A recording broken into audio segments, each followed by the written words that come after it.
دعائیں کیوں قبول نہیں ہوتی؟ حضرت ابراہیم بن ادم رحمۃ اللہ علیہ بصرہ کے بازار سے گزرے تو لوگ ان کے پاس جمع ہو گئے۔ ان لوگوں نے کہا، ابو اسحاق، یہ حضرت ابراہیم بن ادم رحمۃ اللہ علیہ کی کنیت ہے۔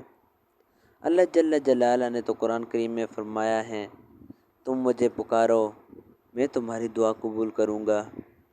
اور ہم ایک زمانہ سے دعا کر رہے ہیں اور ہماری دعا قبول نہیں کی جاتی۔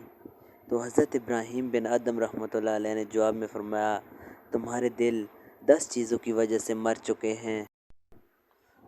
تم نے اللہ جل جلالہ کو تو پہچانا، لیکن تم نے اس کا حق ادا نہیں کیا۔ نمبر 2، تم نے قرآن کریم تو پڑھا لیکن اس پر عمل نہیں کیا۔ نمبر 3، تم نے رسول اللہ صلی اللہ علیہ وآلہ وسلم کی محبت کا دعویٰ تو کیا لیکن ان کی سنت کو تم نے چھوڑ دیا۔ نمبر 4، تم نے شیطان کی عداوت کا دعویٰ تو کیا لیکن تم نے اس کی موافقت کی۔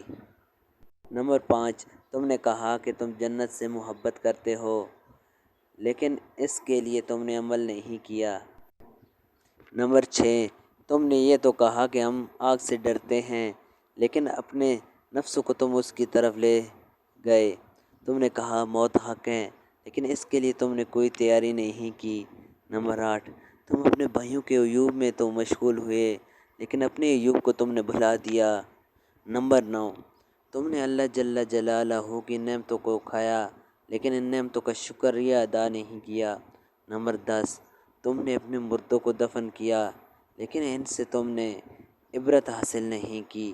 اللہ جل جلالہ ہم سب کو زندہ دلی نصیب فرمائے اور ان باتوں پر عمل کرنے کی توفیق بخشے، آمین۔ دوستو، یہ چینل آپ کو اچھا لگے تو سبسکرائب کریں، ویڈیو کو لائک کریں اور دوستوں کے ساتھ ضرور شیئر کریں۔